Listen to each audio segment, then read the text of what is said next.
everybody, welcome back to my Daily Dose with Tim. Today is season 2, episode 19. Oh my goodness. Okay, we're almost 4 weeks into season 2 already.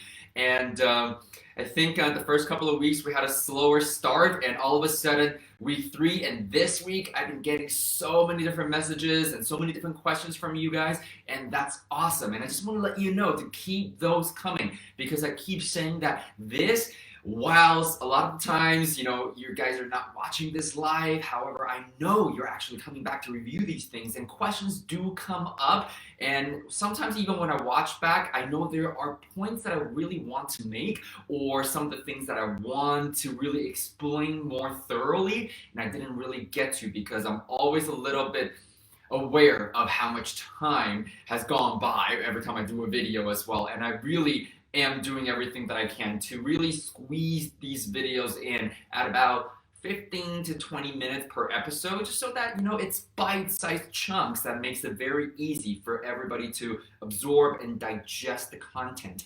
And now today I'm actually going to kind of take it back to some of the basic stuff very quickly, because thanks to one of your questions, and you were reminding me that, hey, you know what, maybe I actually need to explain the inverse relationship that cash flow and ROI tend to have. And this is something that I've mentioned quite a few times in passing. And for some of you guys, if you've been doing this, you probably understand what I'm saying. However, for some of you guys, if you're actually just starting out, I am sorry, I forgot to really touch on this, and today this is what we're going to do. And to just make things a bit smoother, okay, I've already pre-written out some of the criteria, and I'm hoping that you can see this, just because every time we do deal analysis or we utilize numbers to demonstrate concepts and principles, there tends to be a lot of things on it. Okay, so some of you guys are asking, when you guys go through the training with Trust Your Talent, is it going to be the case?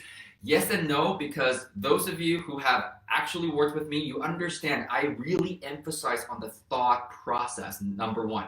To me, that's the most important thing. If you're very clear in the way you want to analyze your deals and structure your deals, you should be able to do it with pen and paper if you're clear about the process and your objective that you're looking to hit.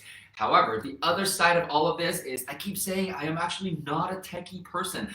I really am not. And so what that also really means is that I've had so many different experiences ever since my university days, where I could be writing a paper, it could be my blood, sweat, and tears literally for 2 weeks, and all of a sudden there's something wrong with the computer or with my disk.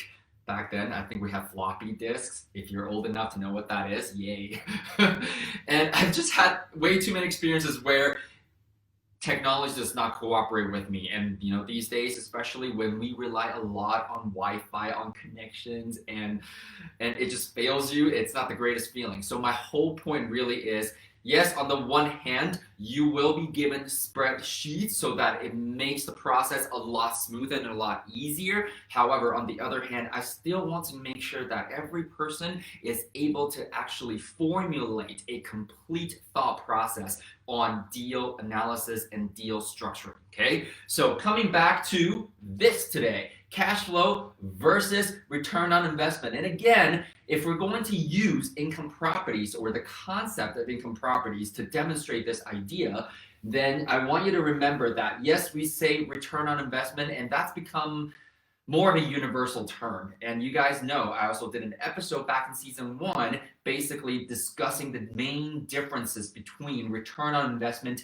versus cash on cash, okay? So even though I'm saying return on investment, just remember in this particular case, it will be your cash on cash return until you have a clear entry and a clear exit of the deal that you are looking to calculate your overall return on investment on that particular deal. Now, today, the example here is, let's say we have a purchase price of $500,000, and I'm going to say this is a property located right here in the province that I live in, which is Alberta, Canada. Once again, for some of you Canadians, you know exactly where I am. For some of you guys who are watching internationally, maybe Google Map it. I'm in Alberta, Canada, and for us, what that really means is when we're actually buying a property, there is not a tax called land transfer tax. For my friends over there in the UK, that's the stamp duty that we're referring to, okay? And in most provinces in Canada, there is land transfer tax. And Alberta and Saskatchewan, as of today, are still the only two provinces that do not have that tax implemented. And so what that really means is when it comes to the cost of acquisition, it's actually slightly lower than the other provinces, okay? So I'm gonna give you some of the parameters as well. On the performance side, fair market rent, I'm gonna say 2,200. I mean, this can really depend on the area, the condition, and the size of the property. I'm just gonna say 2,200 just for argument's sake and just for demonstration, okay? So please don't take it as any sort of indication in terms of that's the kind of rent that you would get for a single family home, detached, 3-bedroom, 2-bath, fenced in with garage space as standard, okay? And then taxes and insurance, I'm just guesstimating at 500 so that it makes it a lot easier for us to do the math in a little bit. And that being said, though, I basically split this up into 20% down payment. Again, if you are buying a property as an income property, meaning you're not living in there, it's not your principal residence, in this country, you need a minimum of 20% down payment or deposit. In a lot of cases, simply because of the fact that we do teach you how to protect your assets and create tax shelters, what that really means is that most of the times we will encourage and even insist that you purchase your income properties using corporations. So what that really ends up meaning a lot of the times is that lenders actually want you to have a little bit more skin in the game, meaning instead of 20% down, they want to see you put down 25%. Okay, so that's why there is a bit of a split. So if you do the math right off the bat, 20% down, you're looking at $100,000 in cash that you have to come up with. And then 25% is $125,000. And usually in a normal purchase scenario, we also have other expenses that are considered as part of the acquisition expense. Now, notice we're not doing flips, we're not doing value add at the moment. Okay, so I'm just going to give you very straight up. This is your fair market value. We don't have to burr anything. We don't have to do a renovation. The appraisal expense would be $500 upfront, give and take. And then inspection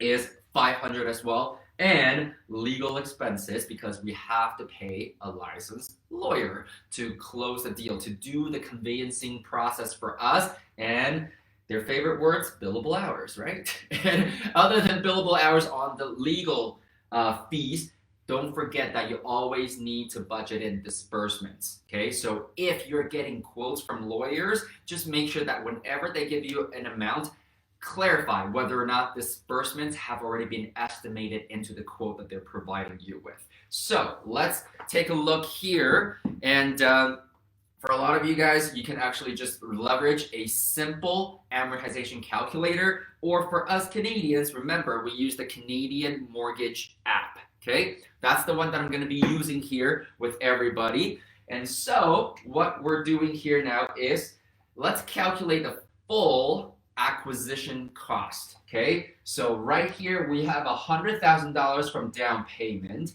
and then we have all these expenses. So what that means is our cost of acquisition, depends on how you want to call it. I'm just going to call it cost of acquisition here, is all these things added together. So you have a total of $103,000 right here. And so on the other side, if we're doing 25% down, then we have a total cost of acquisition on this side of $128,000, okay? And so what we're going to do now is we're going to go into our mortgage calculator and going into the purchase calculator side of things. Home price, we're going to punch in $500,000. Okay, so here is one quick thing that I do want to touch on because it's something that I also mentioned. For us Canadians, why do we have to use a special app for this? Because if you're our neighbors in the US or in any other countries for that matter, as far as I know right now, your mortgage rates are calculated and compounded annually as advertised. Whereas for us Canadian folks, we end up paying a little bit more than the rest of you guys. Why? Let's just say that the bank posted rate is 2%, 2% per year, okay, on a mortgage. What that really means is we actually compound that semi-annually. So what the bank does typically is they will take 2% divided by 2, semi-annually means twice a year, so divided by 2, so every 6 months it actually gets compounded by 1%.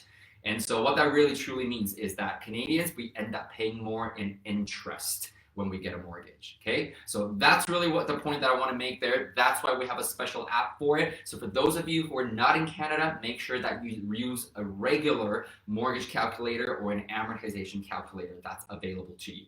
And so coming back here now, 500,000, we're gonna say down payment is 20%. We know that already, okay? So 20% is $100,000. Let's just verify that. And I'm just gonna pick an arbitrary rate of 3% right now on a 5-year fixed, okay? On a 5-year fixed. And so over 30 years, over 30 years. So I'm gonna write this down for you just so that we can all make sure we refer back to it and have the same numbers, okay? So 3% and 5-year fixed and over 30-year amortization. I'm writing a little smaller so I can make sure we fit everything on the same page so that the summary later looks okay to you, okay? And so what that really means is that now we have a PI of principal and interest, which is your mortgage payment, of 1682.41. Remember, I like to round it up a little bit, so let's just do 1683, okay? And so on the other side now, let's go back to the purchase calculator. Instead of 20% down, we're going to do 25% down, and everything else held constant.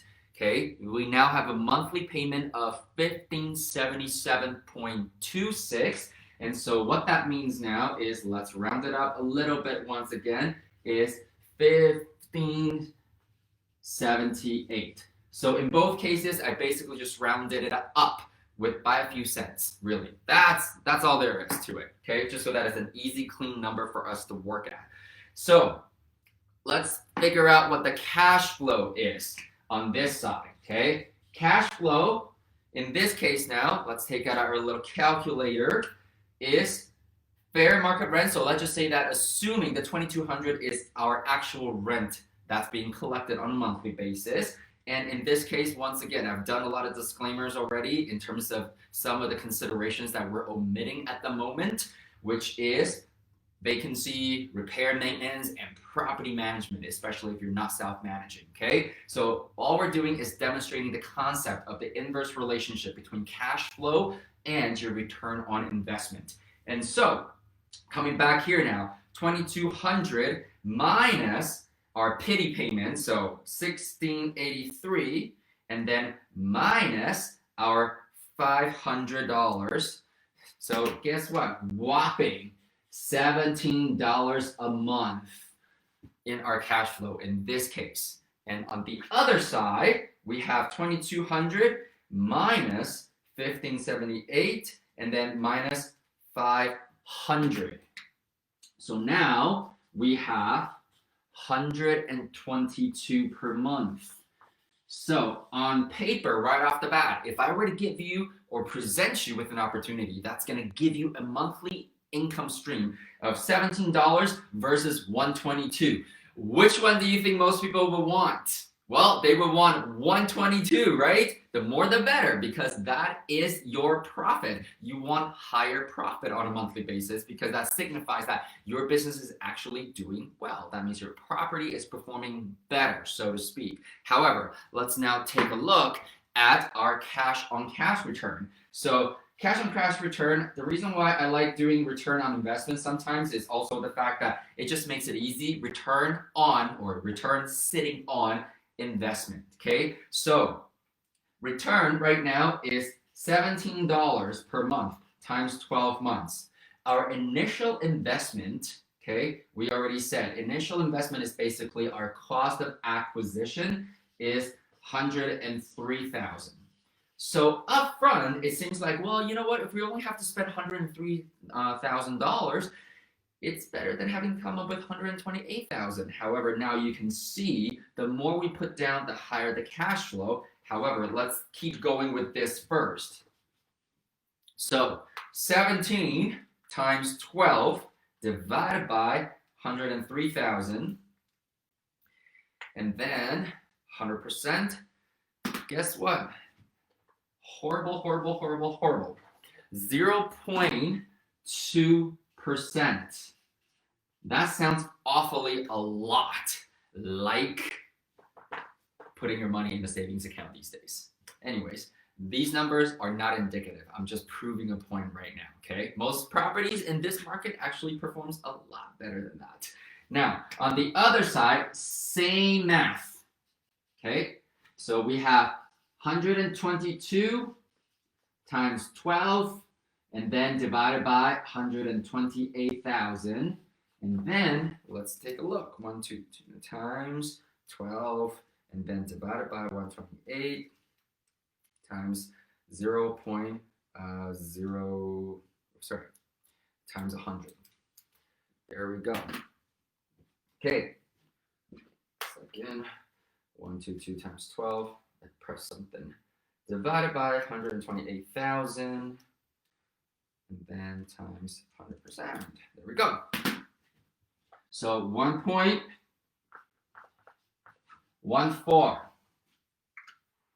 All right. So guess what's happening here?